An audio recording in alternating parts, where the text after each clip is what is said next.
जय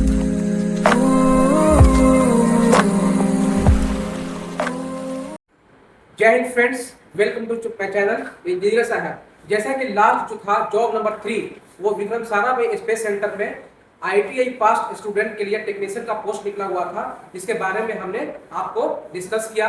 उसमें जो भी पूरा फुल एडवर्टाइजमेंट के साथ आपको जानकारी दी, जो भी चीज था उसको हमने अच्छे से डिलीवर किया।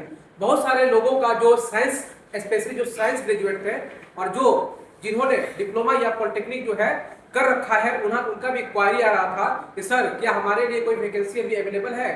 तो उनके लिए ही एक शानदार वैकेंसी सेम उसी पैटर्न पर, जैसा कि लास्ट टाइम का जो मैंने एडवर्टाइजमेंट आपको बताया था, जो जॉब बताया था, उसी के पैटर्न पर, उसी डिपार्टमेंट से, मतलब विक्रम सारा भाई स्पेस सेंटर की तरफ से, इसरो की तरफ से जो है एक नई वैकेंसी डिप्लोमा पास और जिन्होंने फिजिक्स केमिस्ट्री में ग्रेजुएशन मतलब BSc कर रखा है, उनके लिए एक वैकेंसी निकल कर आई हुई है विक्रम साराभाई स्पेस सेंटर इसरो के तरफ से, जिसका जो है ये भी आपका department of space government of India में आपका सरकारी नौकरी एज ए टेक्निकल असिस्टेंट होने वाली है, जिसमें जो है जितने भी डिप्लोमा पास स्टूडेंट हैं और फिजिक्स केमिस्ट्री से जिन्होंने ग्रेजुएशन किया, ये उनके लिए परमानेंट गवर्नमेंट जॉब है, ये आपने पक्की नौकरी, सरकारी नौकरी लगने वाली है।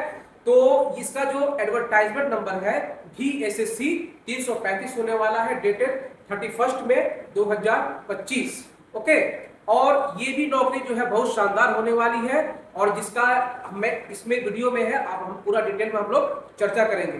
टोटल ये वैकेंसी है 83, टोटल 83 वैकेंसी डिप्लोमा और ग्रेजुएशन के लिए निकल के आई हुई है, जो कि आपका विक्रम साराभाई स्पेस सेंटर की तरफ से निकल के आई हुई है VSSC की तरफ से।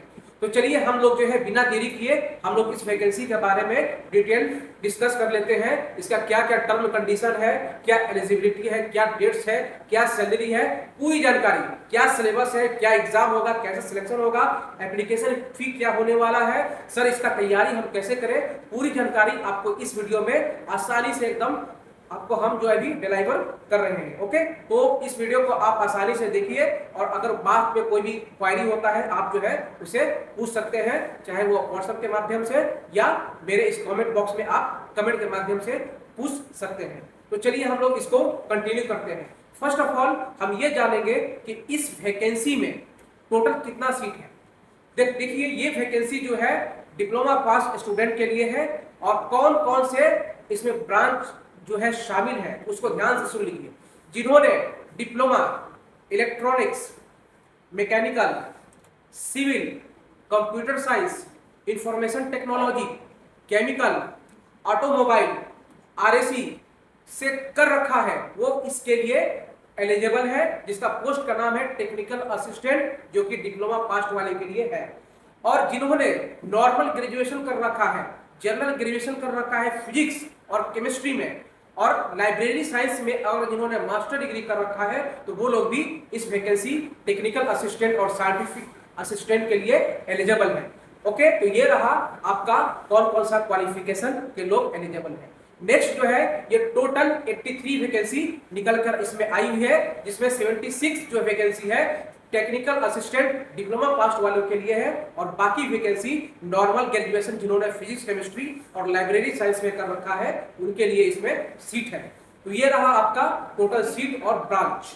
नेक्स्ट जो है हम लोग इंपॉर्टेंट डेट्स के बारे में जान लेते हैं। ये वैकेंसी ऑलरेडी 31 मई 2025 को आ चुकी है, जिसका रजिस्ट्रेशन जो है 4 जून 2025 को 10 बजे से ऑलरेडी स्टार्ट हो चुका है।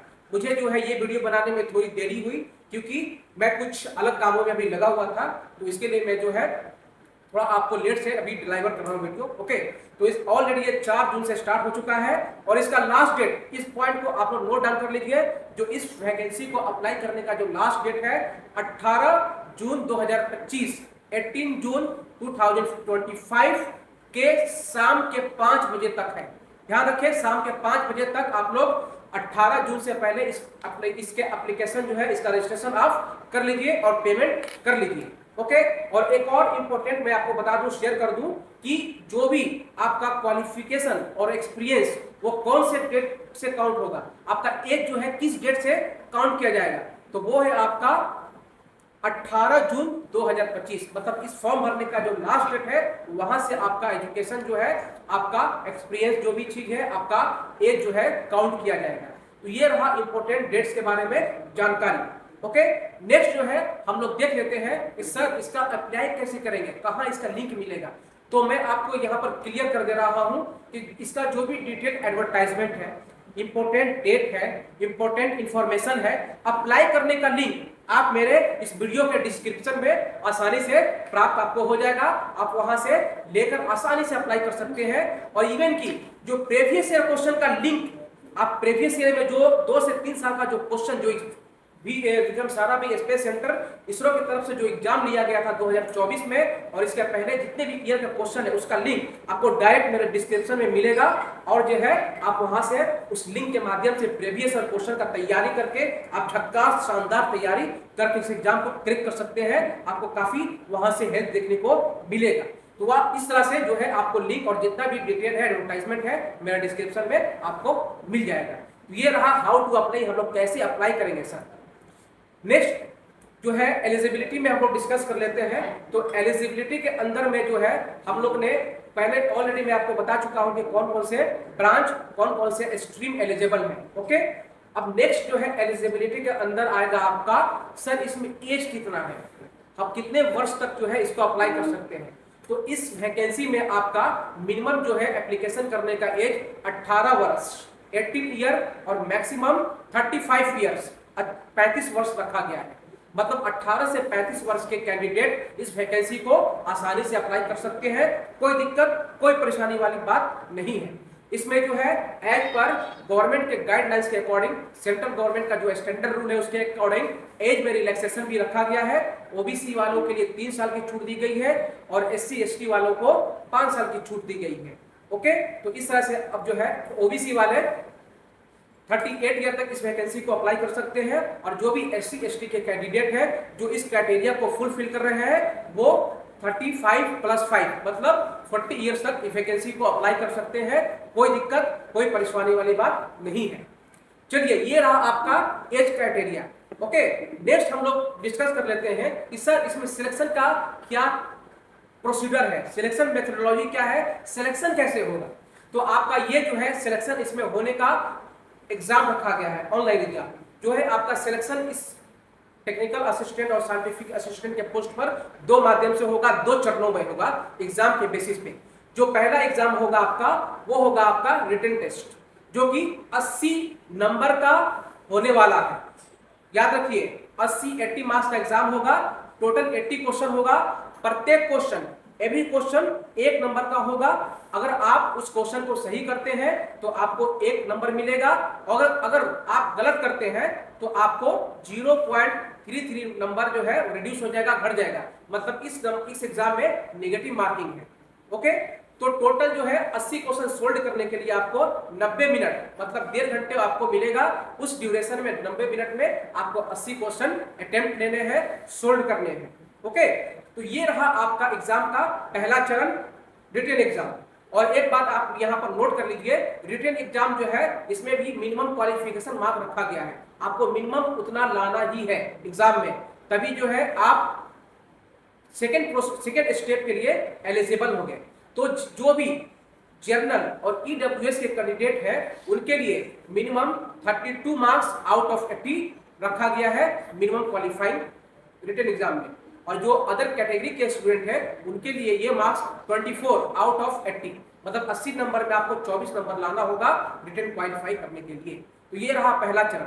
अब दूसरा चरण में जो है उसका भी स्किल टेस्ट रखा गया है। दूसरे चरण के एग्जाम का नाम जो है स्किल टेस्ट है। और स्किल टेस्ट जो है जस्ट क्वालिफाइंग इन नेचर है, मतलब आपको सिर्फ उसमें उत्तीर्ण होना है, क्वालिफाई होना है।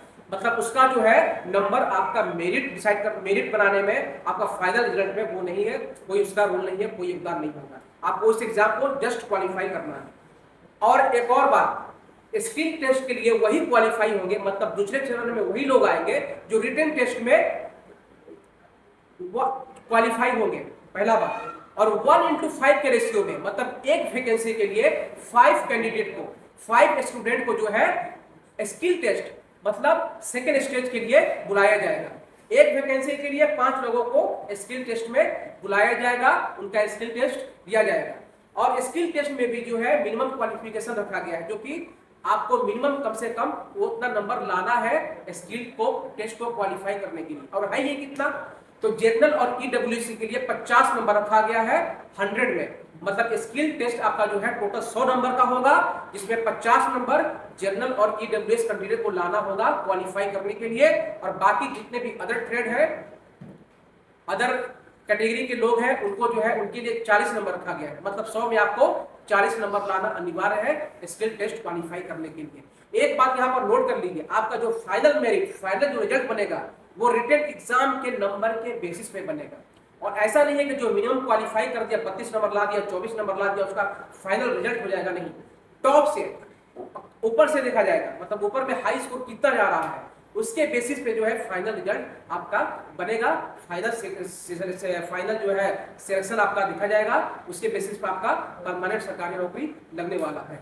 एक बात मैं यहाँ पर मैं आपको बताता चलूं कि ये जो है परमानेंट सेंट्रल गवर्नमेंट का टेक्निकल असिस्टेंट और साइंटिफिक असिस्टेंट पोस्ट के लिए जॉब है आपका, इसमें परमानेंट सरकारी नौकरी लगने वाला है।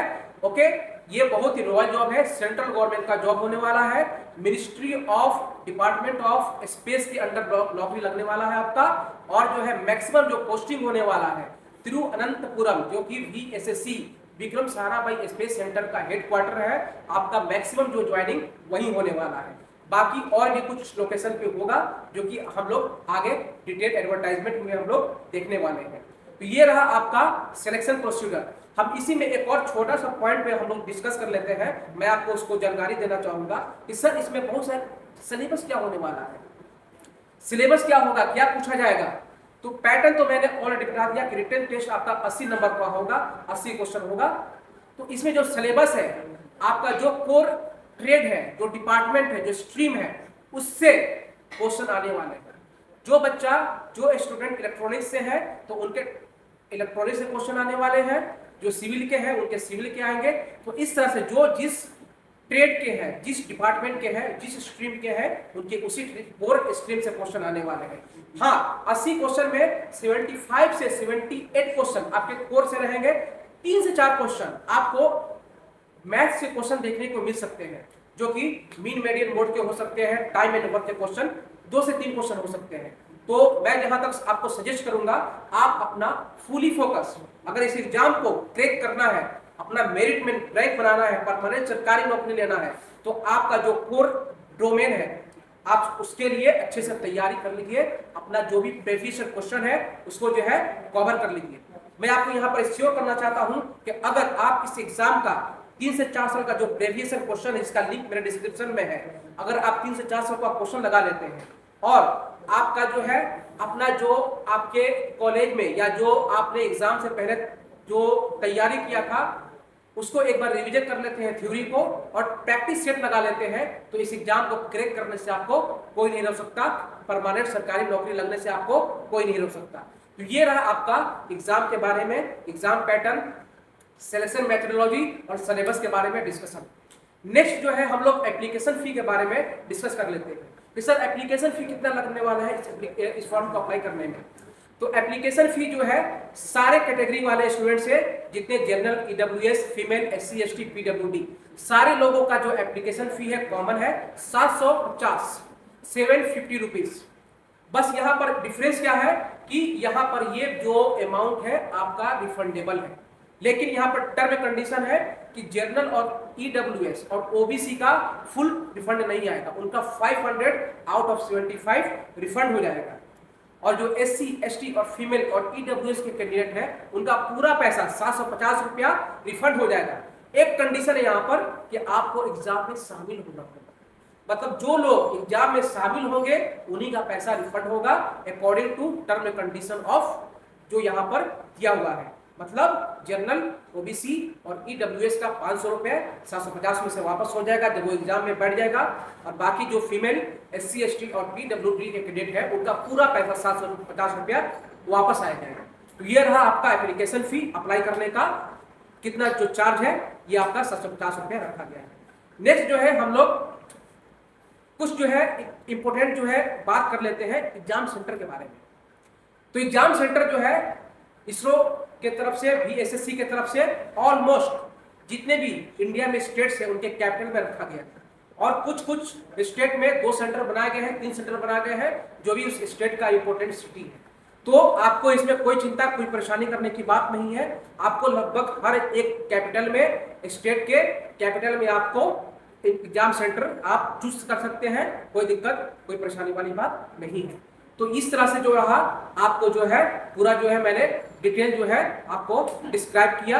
अगर कोई तरह का और भी कुछ डाउट होता है तो आप जो है कमेंट में पूछिए। व्हाट्सएप नंबर दिया हुआ है डिस्क्रिप्शन में, आप मुझे व्हाट्सएप से पूछ सकते हैं, कोई दिक्कत कोई परेशानी वाली बात नहीं है।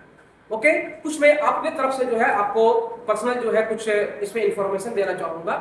ये जो है वैकेंसी बहुत ही शानदार वैकेंसी है। ये वैकेंसी हमेशा नहीं आती है। सेंट्रल गवर्नमेंट का जॉब होने वाला है, लेवल 7 का जूनियर इंजीनियर जेई लेवल का वैकेंसी होने वाला है, और इसमें तगड़ा सैलरी होता है। तो हम जो है अभी लास्ट पॉइंट पे जो है सैलरी के बारे में डिस्कस कर लेते हैं। जितना भी डिप्लोमा पॉलिटेक्निक स्टूडेंट है उनका जो पोस्ट रहेगा टेक्निकल असिस्टेंट, और जो फिजिक्स केमिस्ट्री और लाइब्रेरी साइंस के जो स्टूडेंट है उनका जो पोस्ट रहेगा साइंटिफिक असिस्टेंट का पोस्ट रहेगा। और इसमें जो है प्रमोशन ही बहुत शानदार प्रमोशन होता है, और आने वाले टाइम में 8 पे कमीशन में आप चले जाएंगे, मतलब आपका सैलरी जो है बहुत ज्यादा बढ़ जाने वाला है। तो अभी करंट में जितने भी लोग हैं उनका सैलरी जो है बहुत हैंडसम सैलरी है, बहुत शानदार सैलरी है। कितना सैलरी है? 78,000 रुपए, 78,000 पर मंथ इसमें सैलरी आपको देखने को मिलेगा, और भी एडिशनल बेनिफिट आपको देखने को मिल सकता है। और जैसे ही 8वां कमीशन पे इस पर लागू होगा तो आपका सैलरी जो है 1 लाख आसानी से क्रॉस कर देगा। ये जो है बहुत ही शानदार जॉब होने वाला है, लेवल 7 का जेई लेवल का जॉब होने वाला है, और इसमें जो है बहुत सारे फैसिलिटी भी मिलता है, क्योंकि बहुत सारे मेरे कलीग मेरे स्टूडेंट जो है already Vikram Sarabhai space centre में जॉब कर रहे हैं, बहुत सारे लोग बीआरसी में जॉब कर रहे हैं, बहुत सारे लोग जो है आपके जो बात है उसमें जो है जॉब कर रहे हैं। तो इस तरह से जो लगभग पैटर्न सेम रहता है, उसमें बहुत ही अच्छा रॉयल फैसिलिटी देखने को मिलेगा आपको। वहां पर हर फैसिलिटी आपको मेडिकल फैसिलिटी देने को मिलेगा, आपके पेरेंट को, आपका सेल्फ और आपके सेल्फ फैमिली को भी अच्छा खासा बेनिफिट देखने को मिलेगा वहां पर जो है इस डिपार्टमेंट की तरफ से आपके फैमिली के लिए एजुकेशन का भी बहुत हाई लेवल, बहुत ग्रेट लेवल का जो है फैसिलिटी और स्कूलिंग आपको देखने को मिलेगा। बहुत अच्छा रॉयल लाइफ आपको देखने को इस वैकेंसी में आपको इस अगर सिलेक्शन आप सिलेक्ट हो जाते हैं तो देखने को मिलेगा। तो मैं जो है आपको जो है यही मोटिवेट करूंगा, आप जो है मेरे वीडियो को जो है देखकर जो है आराम से जो है हर चीज को समझ लीजिए बारीकी से, और इस फॉर्म को भरिए, और आज से ही अभी से इस वैकेंसी को क्रैक करने के लिए, इस जॉब को लेने के लिए लग गई। बाकी जो सपोर्ट रहेगा मैं देने के लिए तैयार हूं। इंजीनियर साहब यहाँ पर अवेलेबल है आपके लिए, आपके सिलेक्शन के लिए, फाइनल सिलेक्शन का। तो चलिए मिलते हैं हम लोग जो है अब इस वैकेंसी को हम लोग एक बार पीडीएफ के माध्यम से डिटेल देख लेते हैं, डिस्कस कर लेते हैं। तो चलिए आते मिलते हैं। तो चलिए अब जो है हम लोग एडवर्टाइजमेंट के माध्यम से एक बार देख लेते हैं कि इसमें कैसे कैसे क्या है। फर्स्ट ऑफ ऑल, ये जो आपका जो नौकरी जॉब होने वाली है गवर्नमेंट ऑफ इंडिया की जॉब होने वाली है, department of space, Vikram Sarabhai space centre, Indian space research organisation की तरफ से होने वाली है, जिसका एडवर्टाइजमेंट नंबर आपका 335 ऑफ डेटेड 31 मई 2025 होने वाला है। ओके, नेक्स्ट जो है चलिए अब हम लोग जो है इसके बारे में हम लोग डिटेल देख लेते हैं। देखिए ये टोटल जो है कौन सा डिसिप्लिन में है, तो post code 1544 electronics technical assistant electronics की होने वाली है, जिसमें टोटल 27 वैकेंसी है। और इसमें जो आपका प्लेस ऑफ पोस्टिंग होगा विक्रम साराभाई स्पेस सेंटर तिरुवनंतपुरम होने वाला है। और इसमें कौन कौन से लोग एलिजिबल है, जिन्होंने diploma electronics engineering, electronics and communication engineering, electronics and telecommunication engineering, electronics and instrumentation engineering से कर रखा है, वो जो है इसके लिए टेक्निकल असिस्टेंट इलेक्ट्रॉनिक्स पोस्ट के लिए एलिजिबल है। तो यहाँ पर नेचर ऑफ जॉब क्या होने वाला है ये आपको आसानी से देख सकते हैं। इसमें जो है ये इस वर्क के लिए एज ए टेक्निकल असिस्टेंट आपको हायर किया जा रहा है। नेक्स्ट जो है आपका टेक्निकल असिस्टेंट मैकेनिकल के लिए हम लोग देख लेते हैं। तो इसमें टोटल जो है 27 वैकेंसी निकाली गई है, जिसमें यूआर के लिए 16, यहाँ पर आप देख सकते हैं यूआर के लिए 16, ओबीसी के लिए 6, एससी के लिए 2 और ईडब्ल्यूएस के लिए 3 वैकेंसी रखी गई है। इसमें कौन लोग अप्लाई कर सकते हैं? आपका प्लेस ऑफ पोस्टिंग जो है यहाँ भी विक्रम साराभाई स्पेस सेंटर तिरुवनंतपुरम होने वाला है। और इसके लिए क्या मांगा गया है? एजुकेशनल क्वालिफिकेशन आपका जो है फर्स्ट क्लास डिप्लोमा होना चाहिए, किसमें? मैकेनिकल और प्रोडक्शन इंजीनियरिंग में। ठीक है, इस तरह से आपका हम लोग डिटेल में ये जो है देखते हैं। नेक्स्ट जो है आपका जो नेक्स्ट पोस्ट है टेक्निकल असिस्टेंट कंप्यूटर साइंस के लिए ये होने वाला है, जिसमें टोटल 4 पोस्ट है, जिसमें ईआर के लिए 3 और ईडब्ल्यूएस के लिए 1 वैकेंसी रखा गया है। आपका place of posting Vikram Sarabhai space centre Thiruvananthapuram रहने वाला है। नेक्स्ट जो है इसके लिए क्या क्वालिफिकेशन मांगा गया है? इसके लिए जो है आपका 3 वर्षीय या 2 वर्षीय डिप्लोमा होना चाहिए, किसमें? कंप्यूटर साइंस और इंफॉर्मेशन टेक्नोलॉजी में।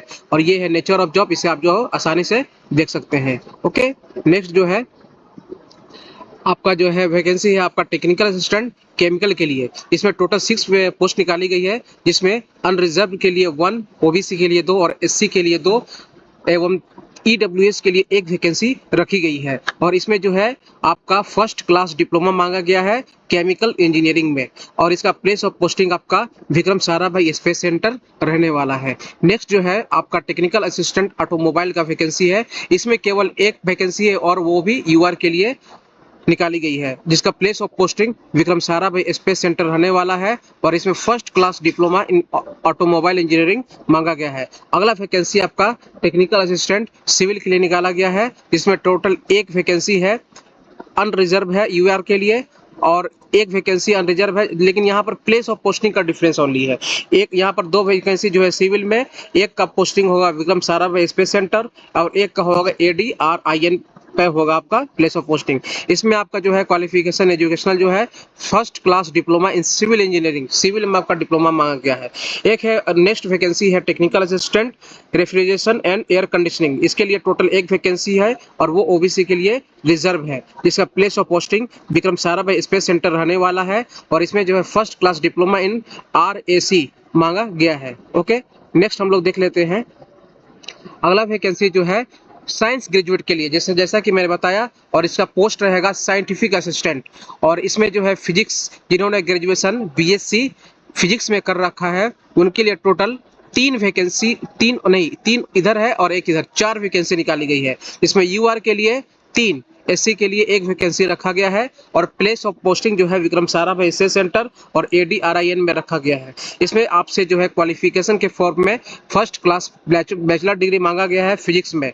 और यहाँ पर नेचर ऑफ जॉब आप इसको आसानी से देख सकते हैं। अगला जो वैकेंसी है साइंटिफिक असिस्टेंट केमिस्ट्री के लिए है।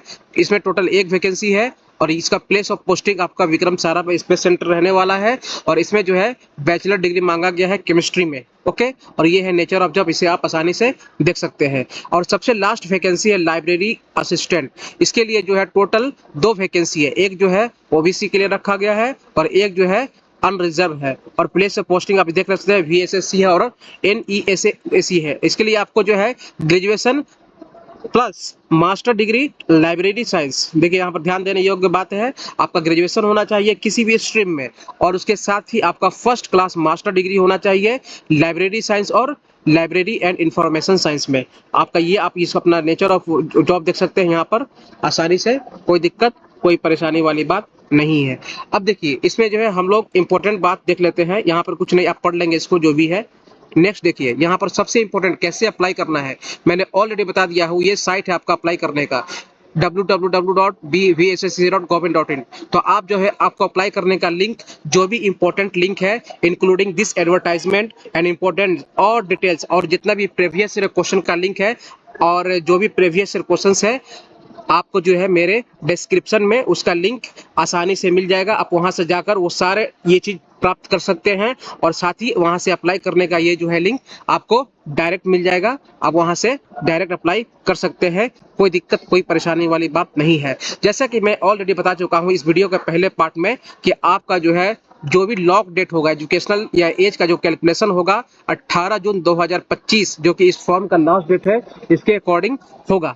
ओके, और एज के बारे में मैं पहले ही बता चुका हूं 18 से 35 वर्ष रखा गया है यूआर कैटेगरी और ईडब्ल्यूएस के लिए, अब बाकी 3 साल ओबीसी और एससी एसटी के लिए 5 साल का एज रिलैक्सेशन आपको देखने को मिलेगा। और जो भी सैलरी है मैंने पहले बता चुका हूँ, इसमें बहुत शानदार वैकेंसी सैलरी रखी गई है, जिसमें आपको इस सैलरी के अंतर्गत 78,000 पर मंथ आपको सैलरी देखने को मिलेगा सारे पोस्ट के लिए, चाहे वो टेक्निकल असिस्टेंट का पोस्ट हो या साइंटिफिक असिस्टेंट का पोस्ट हो या लाइब्रेरी असिस्टेंट का पोस्ट हो। तो ये रहा आपका एज और सैलरी का डिटेल। नेक्स्ट जो है मैंने ये सब जो है ऑलरेडी आपको डिटेल में डिस्क्राइब कर दिया है। सिलेक्शन प्रोसीजर के बारे में भी मैंने बता दिया हूं कि 2 चरणों में सिलेक्शन आपका होने वाला है। पहले चरण में आपका रिटन टेस्ट होगा जो कि 80 क्वेश्चन होगा एमसीक्यू, वो आपका सिलेबस से रिलेटेड होगा, मतलब आप जिस भी ट्रेड के लिए अप्लाई करेंगे, आप जिस भी ट्रेड से होंगे उससे रिलेटेड ही क्वेश्चन रहेंगे। 80 क्वेश्चन रहेंगे, आपको उसके लिए 90 मिनट मतलब 1.5 घंटा आपको दिया जाएगा। और एक ये जो है 80 क्वेश्चन 80 मार्क्स का एग्जाम होगा, 80 मार्क्स का होगा। और जो है इसके लिए नेगेटिव मार्किंग है, अगर आप एक क्वेश्चन सही करते हैं तो आपको 1 मार्क मिलेगा, अगर गलत करते हैं क्वेश्चन तो आपका 0.33 मार्क्स जो है रिड्यूस हो जाएगा, कम हो जाएगा, घटा दिया जाएगा। और इसका जो है मिनिमम जो है आपको क्वालिफाइंग मार्क्स रखा गया है कि जो रिटन टेस्ट में जो भी ईडब्ल्यूएस और ईआर कैटेगरी के स्टूडेंट है उन्हें कम से कम 32 नंबर लाना अनिवार्य है 80 नंबर में से, और जो अदर कैटेगरी रिजर्व कैटेगरी के उन्हें 24 नंबर लाना 80 में से अनिवार्य है, तभी आप जो है फेज 2 स्किल टेस्ट के लिए क्वालिफाई होंगे। लेकिन ये गारंटी नहीं है कि आप जो है मिनिमम नंबर ले आएंगे तो आप स्किल टेस्ट चरण 2 के लिए क्वालिफाई होंगे। इसके लिए भी आपको ऊपर से जो है सेलेक्ट किया जाएगा, मतलब जो जिस कैंडिडेट का नंबर वेरी गुड रहेगा ऊपर से वहां से काउंट किया जाएगा। और स्किल टेस्ट का जो है उसी को 1:5 के रेशियो में, मतलब जो भी रिटन टेस्ट होगा उसमें से 1:5 के रेशियो में, मतलब एक पोस्ट के लिए 5 कैंडिडेट को स्किल टेस्ट के लिए बुलाया जाएगा। और जैसा कि मैं ऑलरेडी बता चुका हूं, स्किल टेस्ट जो है क्वालिफाइंग इन नेचर, जस्ट आपको पास करना रहेगा। और जो पासिंग मार्क्स मिनिमम रखा गया है 50 नंबर यूआर एडब्ल्यूएस कैटेगरी के लिए रखा गया है, और बाकी अदर कैटेगरीज के लिए 40 मार्क्स रखा गया है आउट ऑफ 100, मतलब स्किल टेस्ट आपका 100 नंबर का होगा, जिसमें यूआर और ईडब्ल्यूएस के कैंडिडेट को 50 नंबर लाना होगा क्वालिफाई करने के लिए, और 40 नंबर अदर कैटेगरीज को लाना होगा, तभी आपका इसमें फाइनल सिलेक्शन हो पाएगा। एक बात ध्यान रखिए, स्किल टेस्ट जो जस्ट क्वालिफाइंग इन नेचर है, आपका मेन जो मेरिट बनेगा, जो रिजल्ट बनेगा रिटन टेस्ट के नंबर के बेसिस पे बनेगा। ओके, तो इस तरह से जो है आपका सिलेक्शन प्रोसेस रहने वाला है। मैं यहाँ पर जो है आपको बताना चाहूंगा, बहुत सारे लोगों का क्वायरी होगा कि सर सिलेबस क्या रहने वाला है, तो आपका कोर डोमेन, कोर डिसिप्लिन जो ब्रांच है उससे जो है 75 से 78 क्वेश्चन रहने वाले हैं, और 3 से 4 क्वेश्चन जो है आपको सिंपल मैथ के क्वेश्चन देखने को मिलेंगे। जनरल मैथ जो होते हैं, जैसे कि जो मीन निकालने वाले होते हैं या एवरेज निकालने वाले होते हैं, या वर्क टाइम एंड वर्क के जो क्वेश्चन होते हैं, आपको 3 से 4 क्वेश्चन देखने को मिल सकते हैं। लेकिन जो मैक्सिमम 75 से 78 क्वेश्चन जो है आपके कोर डोमेन से रहेंगे, जो इलेक्ट्रॉनिक्स के स्टूडेंट है उनके इलेक्ट्रॉनिक्स के डोमेन से क्वेश्चन रहेंगे, जो जिस ट्रेड के रहेंगे उनके उस ट्रेड से ये क्वेश्चन आपको देखने को मिलेंगे। ओके, तो ये रहा आपका सिलेबस के बारे में और एग्जाम पैटर्न और एग्जाम्स के बारे में। अब जो है पेमेंट के बारे में मैंने ऑलरेडी बता रखा है, आपका इस एप्लीकेशन के लिए सारे कैंडिडेट से 750 रुपये लिए जाएंगे। लेकिन ये जो है अगर आप जब एग्जाम में अपेयर हो जाते हैं, रिटन टेस्ट इसके फेज 1 का एग्जाम अगर आप दे देते हैं, तो जो भी जर्नल और ईडब्ल्यूएस के कैंडिडेट है और जो ओबीसी कैंडिडेट है, उनके जो 750 रुपये में से 500 रुपये वापस आ जाएंगे, और जो other category women SC ST के जो कैटेगरी और पीडब्ल्यूडी के कैंडिडेट हैं उनके पूरे 750 रुपये उनके अकाउंट में वापस आ जाएंगे। तो इस तरह से ये रहा आपका एग्जामिनेशन फी के बारे में। और देखिए रिटन टेस्ट का जो मैंने ऑलरेडी बता चुका हूँ कि स्टेट के लगभग हर जितने भी स्टेट है उनके हर कैपिटल में आपको एग्जामिनेशन सेंटर देखने को मिलेंगे। तो ये रहा आपका एग्जामिनेशन सेंटर, आप यहाँ से आसानी से देख सकते हैं और अप्लाई कर सकते हैं। चलिए, तो इस तरह से जो है, अब बाकी कोई भी क्वायरी है, कोई भी आपका डाउट है, तो वीडियो के डिस्क्रिप्शन में मेरा व्हाट्सएप नंबर भी दिया है, आप उसके थ्रू जो है व्हाट्सएप के थ्रू क्वायरी पूछ सकते हैं। अगर आपका और या कोई भी क्वारी है तो आप डिस्क्रिप्शन में कमेंट बॉक्स में जो है कमेंट के थ्रू भी आप अपने डाउट को पूछ सकते हैं। कोई भी दिक्कत, कोई भी परेशानी होती है, आप डाउट अपना पूछिए, मैं उसका रिप्लाई दूंगा और उसका आपका समस्या समाधान करूंगा। ओके, तो चलिए इसी के साथ ही आज का जो है ये वीडियो एंड होता है। अगर आपको ये वीडियो अच्छा लगा तो इसे लाइक करिए, अपने दोस्तों में शेयर कीजिए, मेरे चैनल को सब्सक्राइब कीजिए। चलिए मिलते हैं अगले नए वीडियो के साथ, नई धमाकेदार जॉब के साथ। Okay, thanks for watching. Spent all my life holding all of it closely. I played it innocent, a feel of discontent. I'm finally facing it all, fearless.